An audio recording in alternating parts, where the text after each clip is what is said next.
kailangan natin sa pagluluto.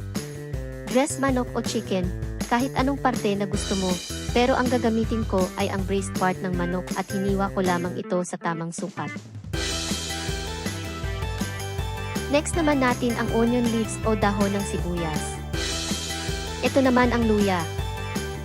Next naman ay ang ating chop na sayote,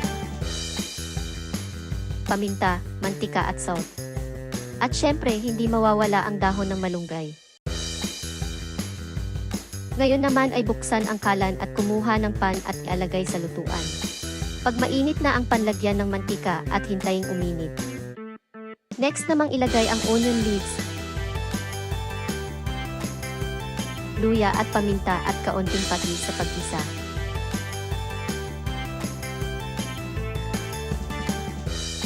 Isunod naman ang chop na manok at isangkot sa muna ng ilang minuto.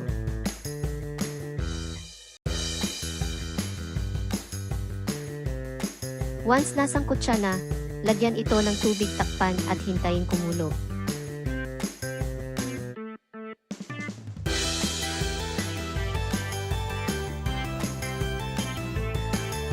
Ngayon na ito ay kulong-kulo na. Chinek ko muna ang manok gamit ang tinidor. Next naman natin ilagay na ang chopped sayote. Haluin, takpan at hintayin kumulo ulit.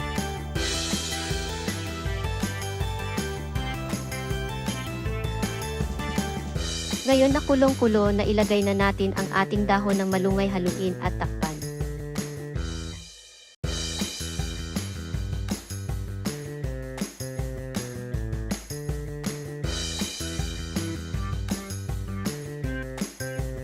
Finally, luto na ang ating chicken tinola.